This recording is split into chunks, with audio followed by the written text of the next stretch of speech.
Princess Margaret, a royal, a sometime rebel, and the runner-up. From the beginning, Margaret played second fiddle to Elizabeth. She once said to me, I never minded being the younger daughter, but I always minded the younger sister. But there was one place, 4,000 miles away, where Princess Margaret came first. The Caribbean island of Mustique. On Mustique, everyone treated her as if she was the most important person in the world. She was able to do things there that she couldn't possibly do at home. I think it did revolve around her. We always wanted her to enjoy herself. In this programme, Princess Margaret's lady-in-waiting and closest friend, Lady Anne Glenconnor, reveals what life was really like during their times together on the island. In the early days... Every day we took a picnic to a different beach. We lived off sort of baked beans and things like that.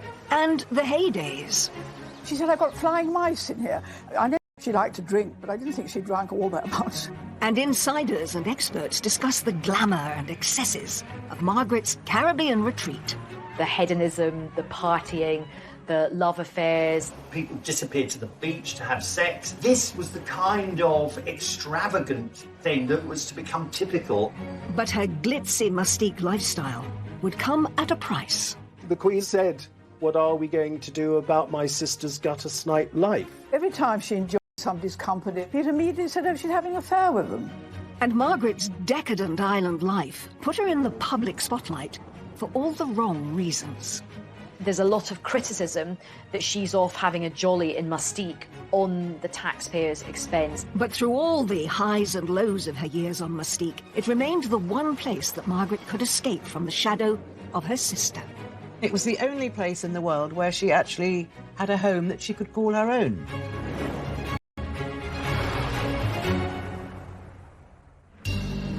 January 1976. Princess Margaret arrived by private plane on the beautiful and secluded Caribbean island of Mustique. She was here to celebrate the 50th birthday of a close friend.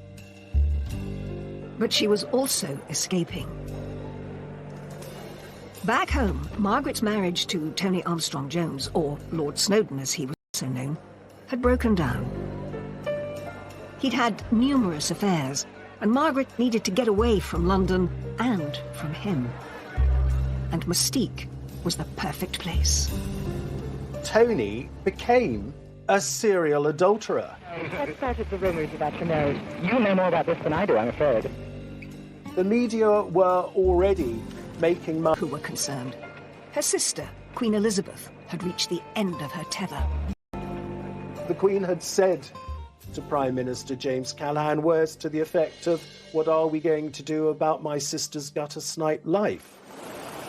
The trip to Mustique would give Margaret a chance to get away from all of her troubles and have some fun. Princess Margaret liked excess, and key to all this is that she was the centre of attention. The island was owned by Colin Tennant, later known as Lord Glenconnor, who had bought it in 1958 for £45,000. He'd always had this dream about having a proper island, I think. And Princess Margaret was so wonderful because she went along with Colin's dream. She encouraged it. Colin and Anne Glenconnor had always been part of Princess Margaret's social circle. Anne, his wife, was an extremely close friend of Princess Margaret, and she also became a lady-in-waiting. I've known her, really, ever since I was about 3. My family were always great friends of the royal families. Colin Tennant's 50th birthday was going to be a huge, excessive and glamorous party.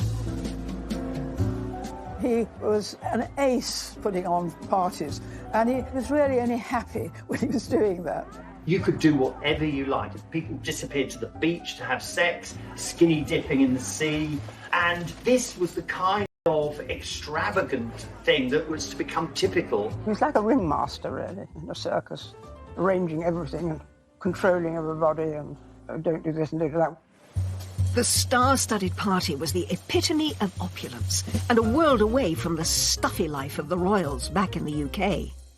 It was like a big house party, really, and everything was gold. There was lots of photographs taken. Bianca Jagger was brought in on a sort of and litter carried by some local boys that were completely naked except for a golden coconut positioned in the right place. That was quite a sight. And it really captures the spirit of the 70s and also the spirit of hedonism on the island. Colin was so extravagant. He even sprayed the grass gold. His wife, Lady Glenconnick, sprayed her face gold and then regretted it afterwards because it was deeply unflattering. It was terrible because every time I moved my face or smiled, the whole of my face was cracked in a very unbecoming fashion. And Colin kept on saying, "Aren't you enjoying yourself?" I said, "Yes, I am, Colin, but I can't smile." Of course, the belle of the ball was Princess Margaret. She had the most beautiful dress that we'd had made for her, so she was thrilled. Turban on. It was Colin's party, but Princess Margaret ruled the roost, as she usually did on Mustique. It was a welcome break from the royal pecking order in Britain. From the beginning, Margaret played second fiddle to Elizabeth. I think it's really difficult for Margaret. You know, she is an extrovert, she's quite an alpha type, and I don't think she takes kindly to playing second fiddle.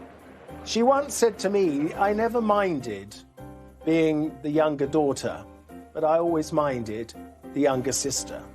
On Mustique, she could be queen. Everyone kowtowed to her. Everyone treated her as if she was the most important person in the world. I think it did revolve around her up to a point, you know, because Colin wanted her to be happy and we always wanted her to enjoy herself. But even though Margaret could relax and party on Mustique, she didn't want anyone to forget that she was royal.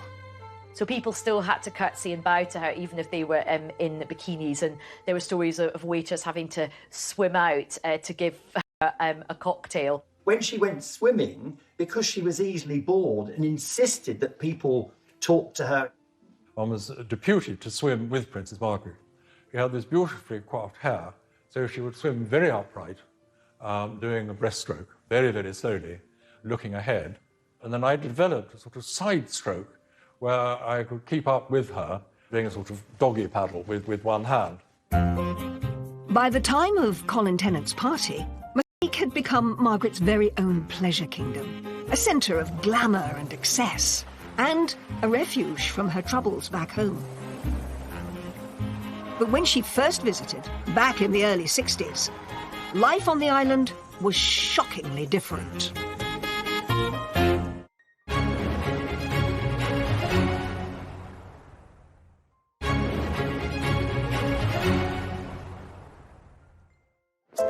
Princess Margaret's love affair with Mustique started in 1960. She first visited the island during her honeymoon tour of the Caribbean with her husband. It is not only a delight, but a sort of miracle to arrive 5,000 miles from England and find oneself instantly and absolutely at home. In those days, the royals had these sumptuous honeymoons, always on board Britannia. She was very familiar with all those Caribbean islands and very at home with them. And the Caribbeans really liked her and kind of understood her. During the trip, Margaret's good friends, Colin and Anne Tennant, invited the couple to visit the island that they had just purchased. 2 square... And it had to anchor quite far out. Then suddenly I saw a little boat being lowered. And there we were on the beach, looking pretty sort of scruffy. And these immaculate-looking sailors got out of the boat with a letter from Princess Margaret saying, you know, we've arrived, we long to see you. Mustique, in the early days, was very different to the other Caribbean stops on the royal tour. When they visited, it was just in its natural state of scrubland. The island was incredibly basic, didn't have really many people there, didn't have running water or electricity. The whole place would have been completely overgrown. She would have been bitten alive by mosquitoes, but indeed the sand was still white and lovely and the sea was a turquoise blue. Every day we took a picnic to a different beach. We set up a little tent, like a sort of Boy Scout tent, and we spent the day there. And the food, I mean, you know, because the royal family always have the most delicious food and sort of tremendous chefs in their kitchens. And we had one very old lady who really couldn't cook at all. Or she just could open tins So we lived off sort of baked beans and things like that. But, you know, what was so lovely about Princess Margaret, people criticised her, say how difficult and spoilt she was. Well, she certainly wasn't spoilt when she first came to Mustique. During their brief stay, Colin and Anne took Princess Margaret and Tony on a tour of the island. There were no cars. We had a tractor and a trailer. And when Princess Margaret came, we strapped garden chairs onto the trailer. Over drinks that evening, Colin and Anne realised they hadn't got the couple a wedding present. Colin then turned to her and Tony and said, "Oh, ma'am, would you like something in a little box? Or would you like a piece of land?" And she said, "Oh, I think I'd love a piece of land." I think he was quite surprised when she turned around and said yes, because I think he thought it was so wild and it was so remote and it was so, you know, far away and difficult to get to that he didn't think she would sort of take him seriously and take him up on it.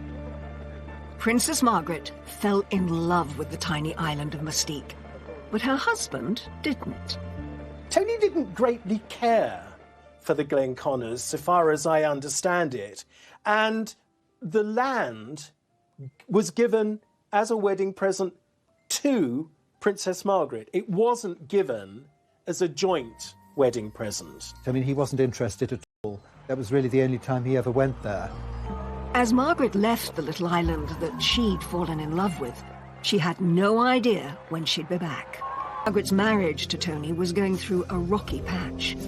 Rumours were rife of Tony's affairs, with men as well as women. And he was becoming less involved in Margaret's royal duties. It was said that their life together at Kensington Palace was a bit of a war zone. They had this very fiery relationship. They fight a lot. She was like a pressure cooker. She needed some kind of a safety valve. And it suddenly occurred to her that relief might come in the shape of Colin Tennant and Mustique. Margaret was thinking, I can get away from bloody Tony and all the girls he's sleeping with.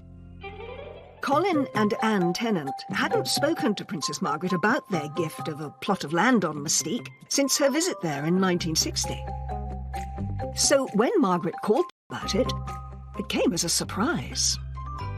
Obviously, this barren piece of scrum was of absolutely no use to her without a house. Rather cheekily, she said, "Does a house come with it?"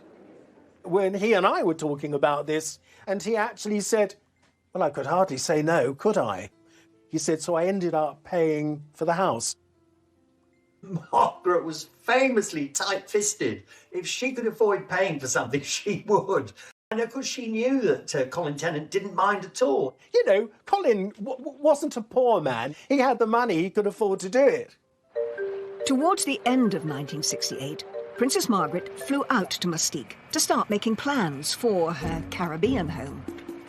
Colin and I were very nervous about having to stay because, you know, I mean, she had been used to being, you know, living at Kensington Palace and Windsor and Sandringham and Balmoral, you know, and there she was going to stay. And at that time, our main house had burnt down and we were living in a sort of prefab.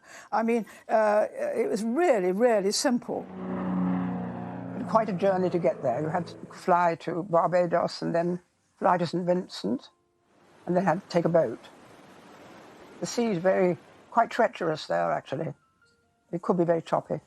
The island was pretty wild still at this point. She just got stuck in. Roughing it on Mustique in those early days did mean just rigging up a sort of Heath Robinson contraption of a shower. She had to go outside, stand under a tree where we had a bucket. The bucket had holes in it. They filled up the bucket and she stood underneath. The water was like the water in Scotland. She probably recognised it from the Balmoral area.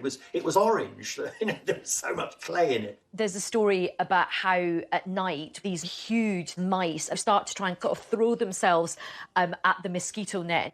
I remember the first time she went to her room, to bed, and I was sort of tidying to her bedroom. And she said, "I've got flying mice in here." And I said, "Ma'am, I know she liked to drink, but I didn't think she drank all that much." But it was quite true. There were these tiny mice, and they ran up the mosquito nets and jumped from one, because there were two beds in her room, from her bed onto the other one. And I think she told the Queen, who simply didn't believe her, because I remember when I then next saw the Queen, she said, "Margaret had the most extraordinary story flying mice. And I said, well, actually, it was true.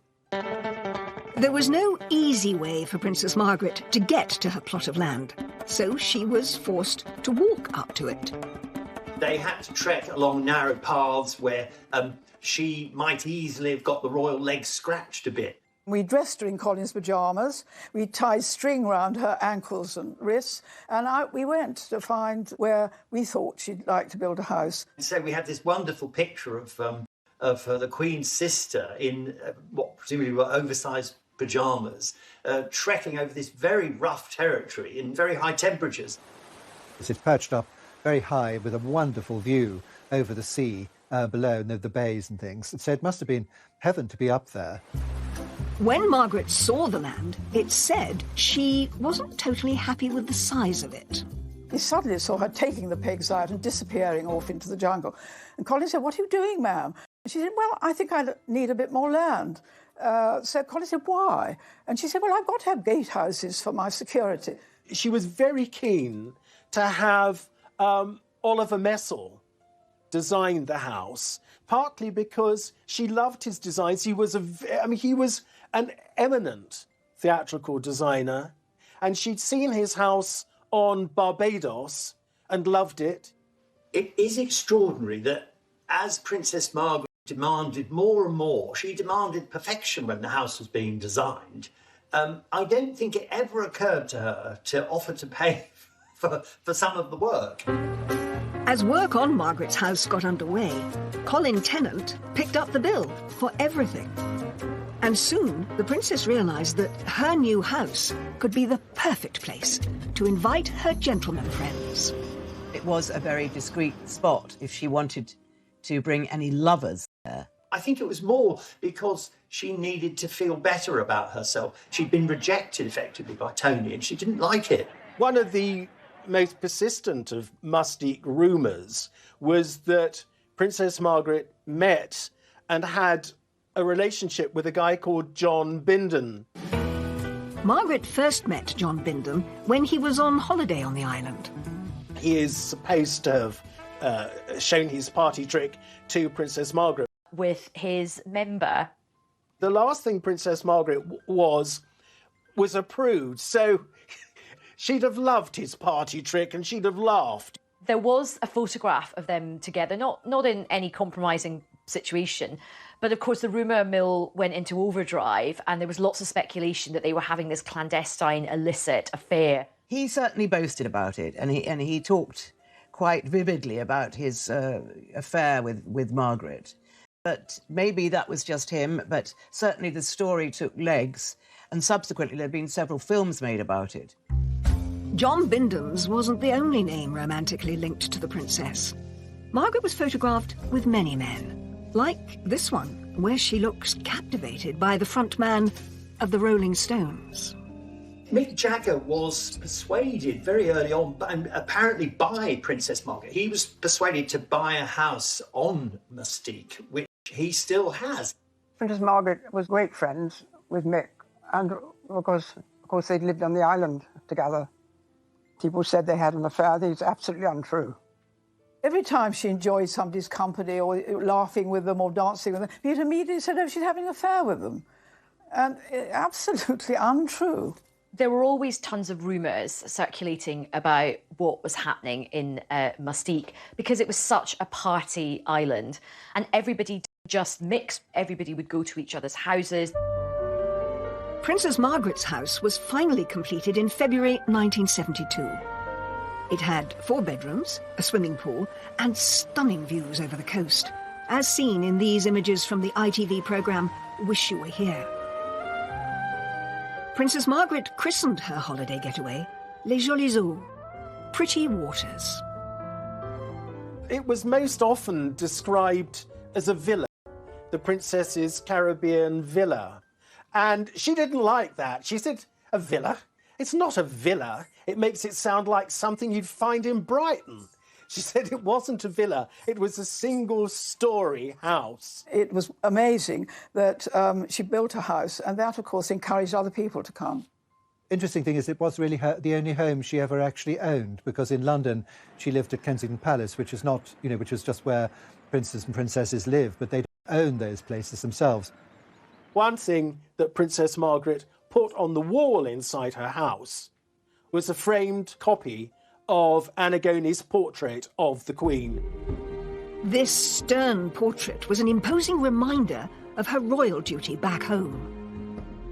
You know, it was one place in the world that she could completely relax. She felt very free there at home. Princess Margaret's house on Mustique was one of 17 estates eventually designed and built on the island by Oliver Messel. But as the island developed and the rich and famous began to flock there, the press began sniffing around. And before too long, that would cause trouble. Princess Margaret's two lives, this party girl who loved living dangerously, combined with the formal role she had as the Queen's sister, was very soon to be thrown into chaos.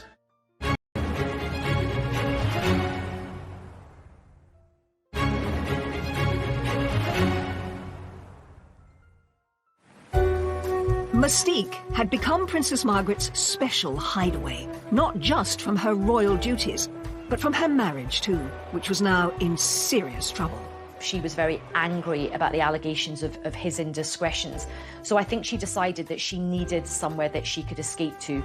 But it wasn't just Lord Snowdon who was doing affairs. The princess now was seeking solace of her own outside the relationship, and word had reached the palace. The Queen would have known about the rumours surrounding her sister. She would have got involved because we know the Queen has always worried enormously about the reputation of the royal family. But also we have to take the personal view. The Queen has always been very protective of her sister. And there was one relationship in particular that had been noticed. It began in 1973 when Princess Margaret met Roddy Llewellyn. Roddy Llewellyn was originally produced as a sort of spare man by Anne Glenconner at a house party in Glen. We were at Glen in Scotland, and it so happened that some young man dropped out, and we wanted to get the numbers straight. And I said to Colin, what are we to do? And so he said, well, I've got an aunt called Violet Wyndham. She was called Aunt Nose because she had a very big nose and knew everybody in London. So I rang her up and I said, by any chance, do you know anybody that might like to come up? And she said, well, actually, as it happens, there's a young man called Roddy Llewellyn. I think Princess Margaret knows his father. And it just was, you know, I suppose love at first sight. The princess herself was desperately unhappy. Meeting Roddy gave her back everything. They got on well. They used to sit in the drawing room playing cards together. And I remember going for a walk quite early on with Roddy, and he said, Princess Margaret's so beautiful. Didn't realise she was so beautiful, her eyes. And I just said to him, perhaps I shouldn't. I said, well, Roddy, you tell her, not me. I think Roddy's vulnerability version of her husband. This intimate picture from Lady Anne Glenconner's selection shows them together in the early days of the relationship. They managed to keep things secret largely thanks to Margaret's house on Mustique. It was the most wonderful place for her, you know, for them to be together. Well, I think the Mustique is a perfect place for anybody who's having a love affair. It's a perfect setting for that, because you've got the privacy, you've got the, you know, all the beautiful weather and the beaches. Mustique gave the couple privacy and protection far away from prying eyes. He was always finding shells or doing something in the garden, because, of course, he was a gardener. They were always sort of doing something together. Then, at some point in 1976, a press photographer arrived on the island. Colin Tennant had been a very jealous monitor of who could and who couldn't visit Mustique. But he had at some time then decided it was good for business to have upmarket groups visit the island. But in 1976, unknown to anybody on the island, one member of the group that had been allowed to visit was one of Rupert Murdoch's employees, an Australian journalist. And he seized the moment with his long-distance lens. The photograph was taken, it was sent back to London, so the relationship became public knowledge. The photo, published in the News of the World, stunned Britain. It's pretty evident that they are in an intimate relationship, and very, very close to each other. You can just tell that from the body language. But I think it was a pity it got out, you know. Prying into people's privacy. Well, that's what the press do, don't they? The photo of Roddy and Margaret gripped the nation, and the press went into a frenzy. Lord Snowdon, Princess Margaret's husband, was overseas at the time. I'm naturally desperately sad in every way. He was furious because he looked like he'd been cuckolded by a younger man, and that didn't appeal to his vanity. Lord Snowdon, is there any hope of a reconciliation? Thank you, Lady Smith. It gave him the opportunity, in a sense, to look slightly like the wronged husband, which, of course, was very far from the truth. It was the final straw, really, in the marriage, because the following month, in March of 1976, Princess Margaret and Lord Snowdon officially separated. Although Margaret had endured years of infidelity, the public and the press now turned against her. In a sense, it opened the floodgates to press criticism and general criticism. They would sell more newspapers if they wrote about a princess behaving badly. They were on the lookout ever after for princes and princesses who were behaving badly. This ushered in, I think, a greater level of press intrusion into the royal family. After the images of Roddy on Mustique emerged, talk turned to the possibility of the first royal divorce in 4 centuries. It was a bruising time for Princess Margaret. She had lost public support because I think people were quite horrified by the Roddy Llewellyn affair. So, you know, her rating with the public had fallen hugely. Once again, Margaret turned to her sanctuary, Mustique. Margaret's separation had put pressure on her relationship with her sister, who'd always hoped that the marriage could be saved. But in 1977, the Queen paid a visit to her sister on Mustique. The Queen was on a Silver Jubilee tour of the Caribbean. She still had the Royal Yacht Britannia, so they were able to pay Princess Margaret a visit. Margaret was absolutely delighted when the Jubilee tour of 77 brought the Queen and Prince Philip to Mustique. I mean, she'd been longing to show her sister her house. You know, Colin was so excited to have them there, of course. Well, we were all absolutely thrilled, I can't tell you.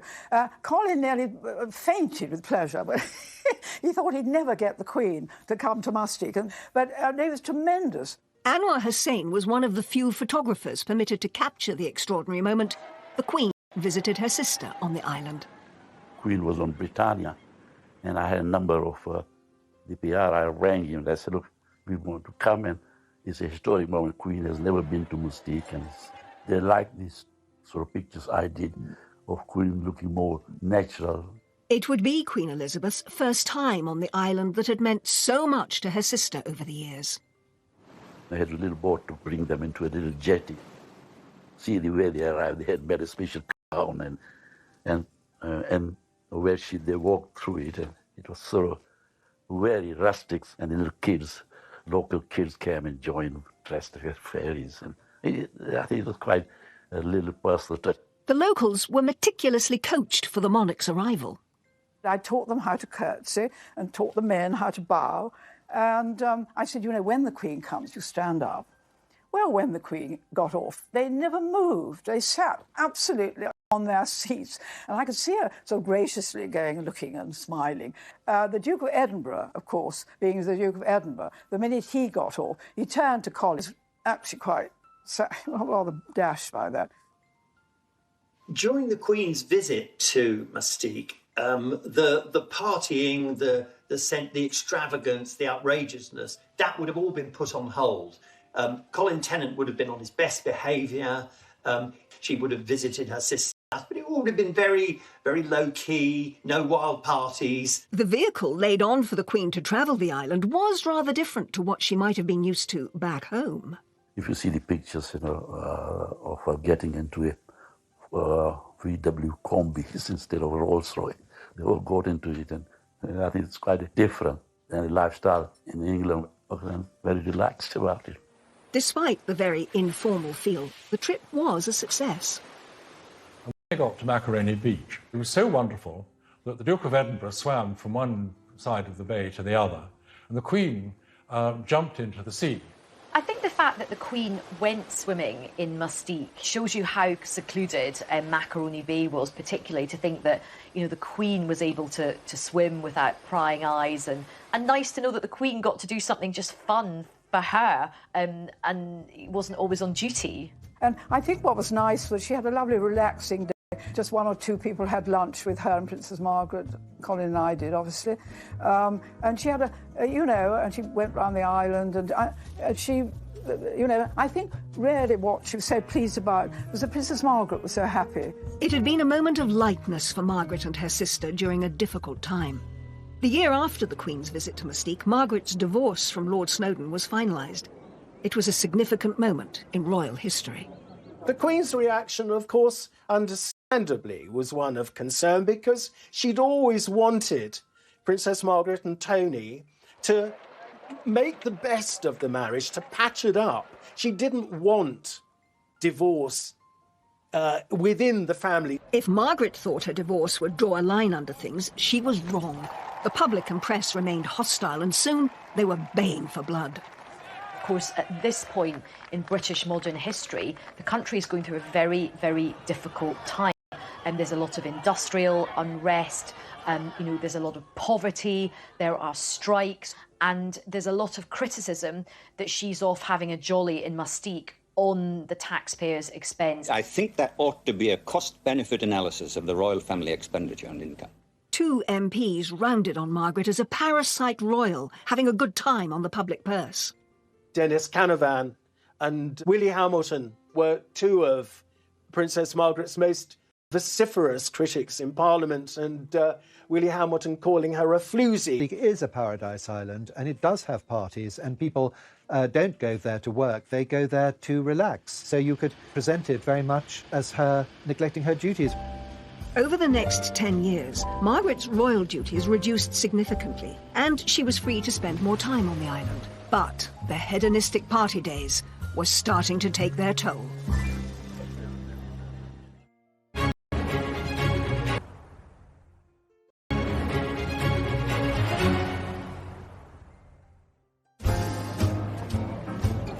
After a turbulent time on and off Mustique during the 1970s, Princess Margaret finally separated from Roddy Llewellyn in 1980.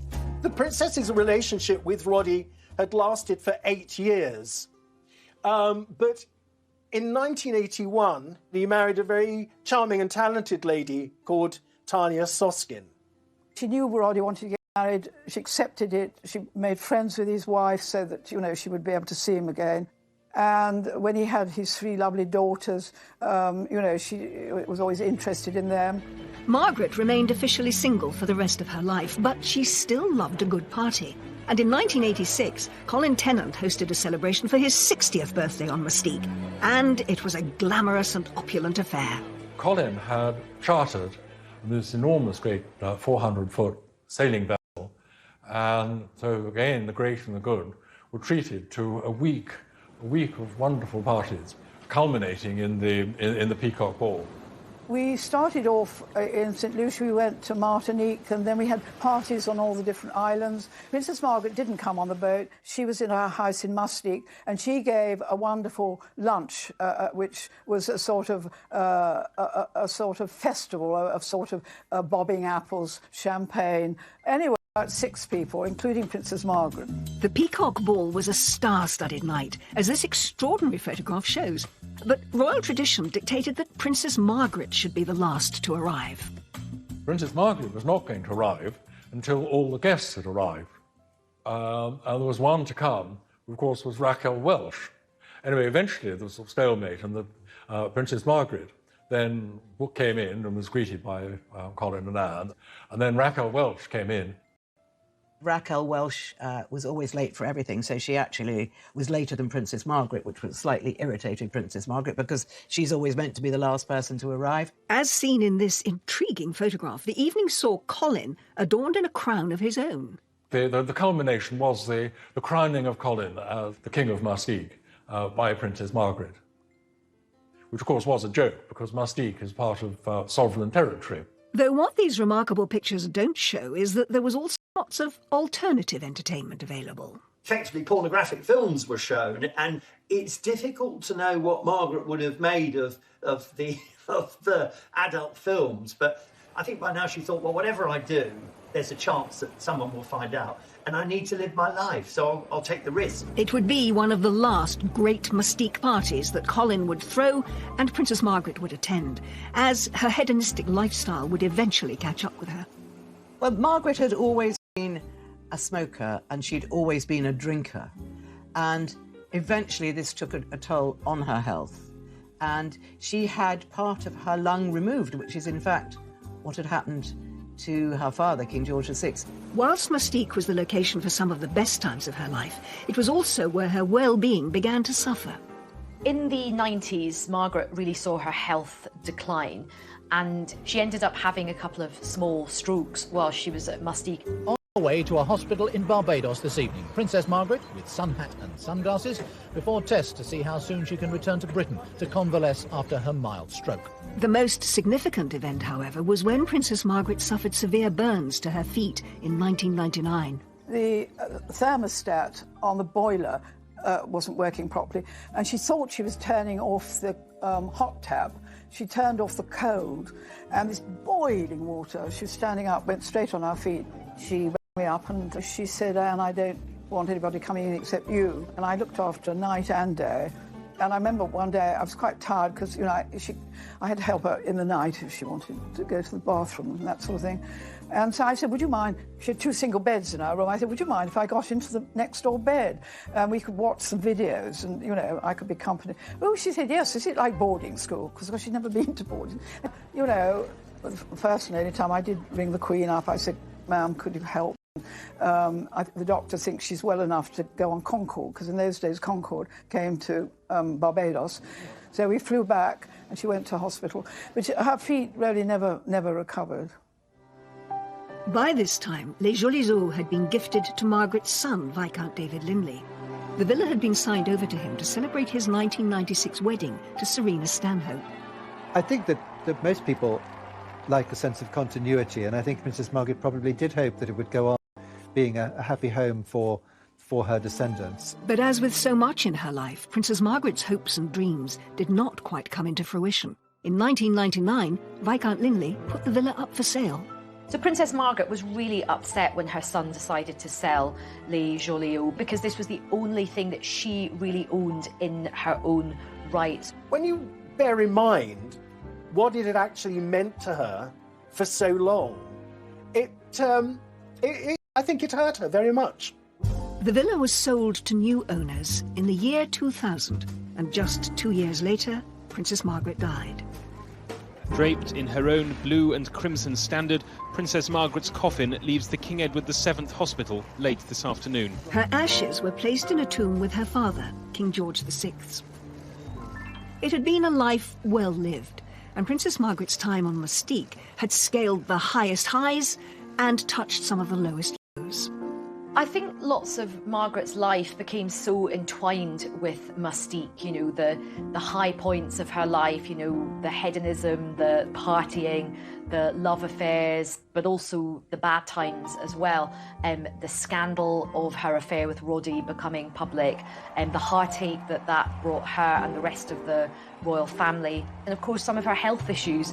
There's little doubt Princess Margaret's life on Mustique did much to change the perception of royalty in the 20th century. She opened up the family, not just to the reality of divorce, but then she also opened up the royal family to the kind of criticism that we saw with Prince Charles, that we saw with the Duchess of York and Prince Andrew. Probably none of that, or much less of that criticism, that focus, would have happened but for Princess Margaret's behaviour on Mustique. Margaret's legacy will forever be tied to an island a little more than 2 miles across, 4,000 miles away. OK, Colin bought the island, Colin developed the island, it became this hedonistic paradise. But it was Princess Margaret that put it on the map. And it was the only place in the world where she actually had a home that she could call her own. Mustique, you know. I felt so quite relieved that she felt that we had you know, what we had done for Princess Margaret, she did approve of.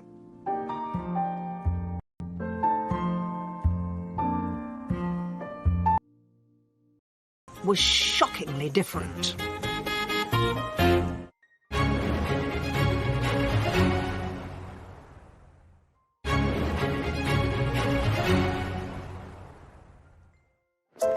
Princess Margaret's love affair with Mustique started in 1960. She first visited the island during her honeymoon tour of the Caribbean with her husband. It is not only a delight, but a sort of miracle to arrive 5,000 miles from England and find oneself instantly and absolutely at home. In those days, the royals had these sumptuous honeymoons, always on board Britannia. She was very familiar with all those Caribbean islands and very at home with them. And the Caribbeans really liked her and kind of understood her. During the trip, Margaret's good friends, Colin and Anne Tennant, invited the couple to visit the